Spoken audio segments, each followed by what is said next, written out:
Thanks for watching. Don't forget to like, comment, share and subscribe to. ایک دن حضور صلی اللہ علیہ وسلم نے صحابہ کرام سے سوال کیا کہ مفلس کون ہے؟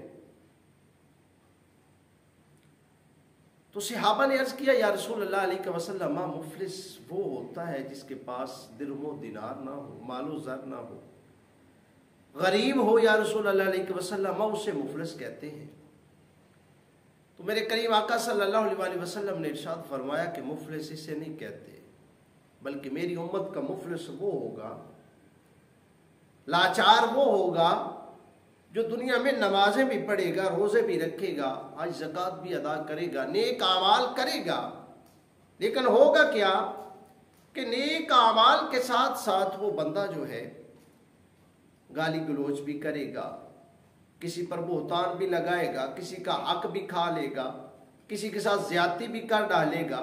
گالی گلوچ بھی کر لے گا، اس طرح سے وہ اس کام کو کرے گا۔ تو جب قیامت کا دن آئے گا، نفس نفسی کا عالم ہوگا،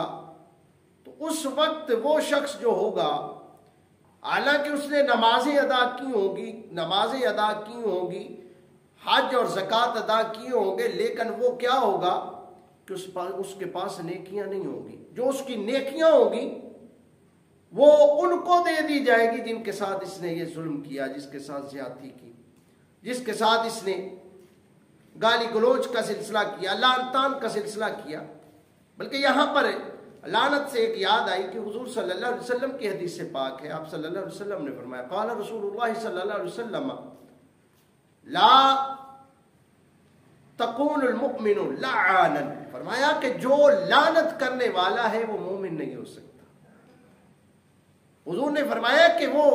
اس طرح کے اعمال کر چکا ہوگا، بہتان لگا چکا ہوگا، تو پھر ہوگا کیا اس کے ساتھ؟ فرمایا کہ اس کی تمام جو نیکیاں ہیں وہ اس دوسرے کے کھاتے میں ڈال دی جائیں گی، اور